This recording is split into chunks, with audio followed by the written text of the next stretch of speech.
नमस्कार। आज हम पुनः एक बार आपसे मुलाकात करते हैं भक्ति के विषय में। हमने वैसे तो भक्ति के ऊपर 4 पूर्व भूमिका के रूप में 4 वीडियो बना दिए हैं और इसी श्रृंखला में हम आगे बढ़ते हैं।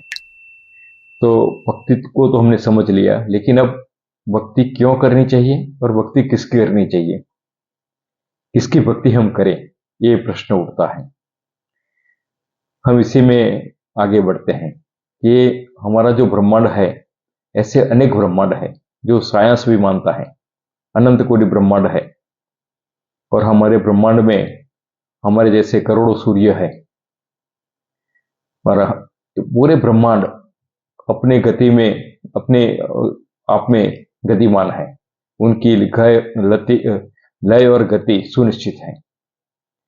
ब्रह्मांड की गति और लय से अनंत कोटि जो बोलते हैं शक्ति का उत्पादन होता है, सर्जन होता है, और उसी से जीव मात्र लाभान्वित होते हैं।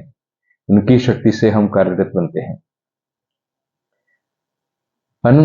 अनेक ग्रह होने के बावजूद उनकी गति हजारों प्रकाश मील की अंतर पर है और इनकी गति भी इतनी तेज है, फिर भी कहीं इसमें अनियमितता नहीं आती। हमारे सौरमंडल में देखें तो सौरमंडल के ग्रह हैं, सूर्य के आसपास भ्रमण कक्ष में घूमते हैं और इनकी भ्रमण कक्षा भी ऐसी सुनिश्चित है, कभी एक दूसरे से टक्कर में नहीं आते और सुनिश्चित गति से वो गति करते हैं। इसलिए हम बता सकते हैं कि ये टाइम में ये गुरु ये राशि में आएगा, शुक्र ये राशि में आएगा, अब ग्रहण होगा। ये सब हम इसी के आधार पर हम बता सकते हैं। हमारी पृथ्वी की बात करें तो हमारी पृथ्वी जो भ्रमण करती है वो करीबन 1300 से ऊपर किलोमीटर की रफ्तार से अपनी एक्सेल पर घूमती है। देखो, 100 की स्पीड से ऊपर गाड़ी चलाते हैं तब पता चल जाता है, कंट्रोल करना मुश्किल हो जाता है। अनंत काल से ये यही स्पीड में पृथ्वी अपनी धरी पर घूमती है, फिर भी वो घूमती रहती है और फलतः हमें दिन रात मिलता है। और यही पृथ्वी सूर्य के आसपास जो ऑर्बिट है, परिभ्रमण कक्ष है, इसमें करीबन 16,000 से भी ज्यादा किलोमीटर की स्पीड से घूमती है और वो इतनी नियमित रूप से घूमती है कि 360 डिग्री का जो सर्कल है वो 364-65 दिन में वो पूरा कर देती है और नियमित रूप से सदियों से अनंत काल से चलता आया है। ऐसा नहीं कि आज की गति धीमी पड़ी। वो उनकी ऊर्जा जो है, वो ऊर्जा कहां से आती है?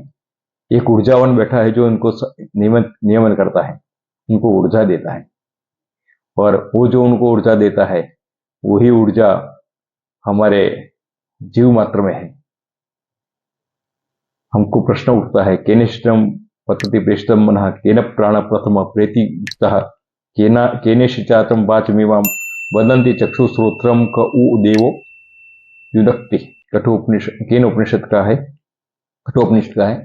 इसमें प्रश्न करते हैं, उपनिषद काल में तो ज्ञान का पूरा एक सीमा बहुत आगे बढ़ गई थी, तो बोलते थे कि भाई ये हमारा मन जो है, हमारी इंद्रिया है, हमारा ये मानव जीवन है, जीव सृष्टि है, ये किसकी प्रेरणा से चलते हैं, कहां से आते हैं, कहां जाते हैं और कौन है सबको इंद्रिया को चलाता है, देखने का काम कौन कराता है, ये सब कौन कराता है?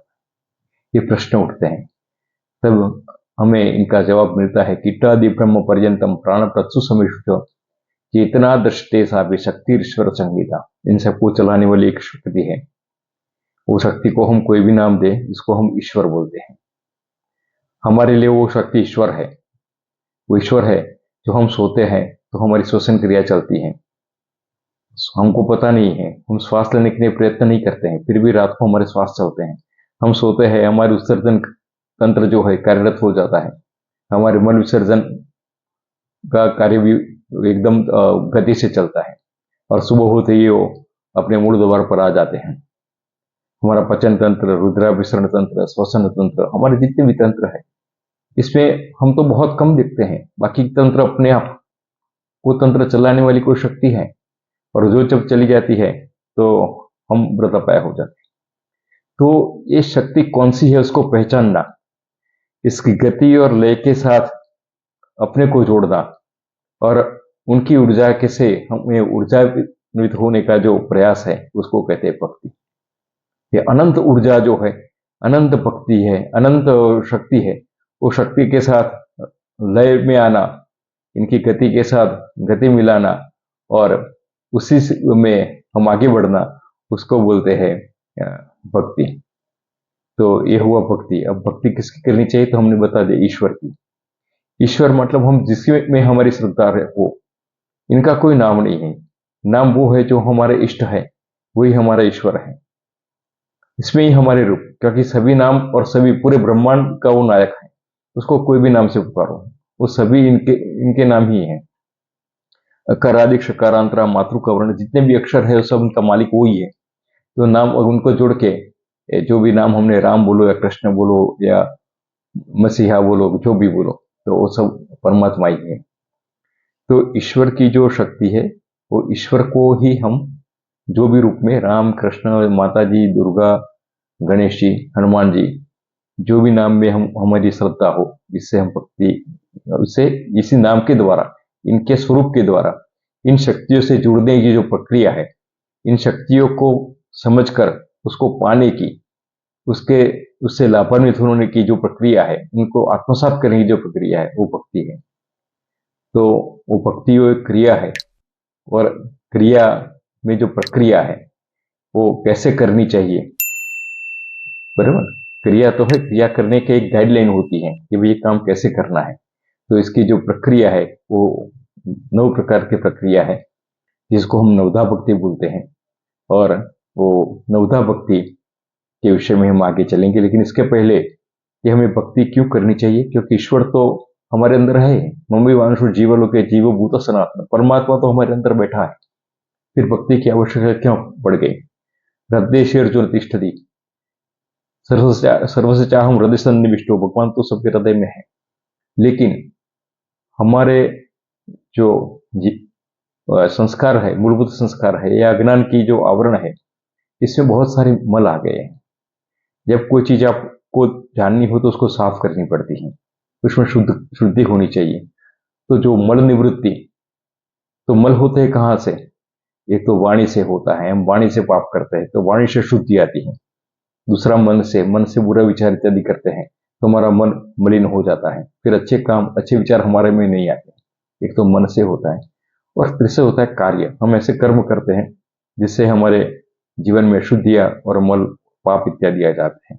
तो 3 की शुद्धि के लिए 3 मार्ग बताए हैं, और जो 3 मार्ग है उससे 3 गुना 3 मतलब 9 मार्ग हो जाते हैं। और वो 9 मार्ग जिसको हम नवधा भक्ति बोलते हैं,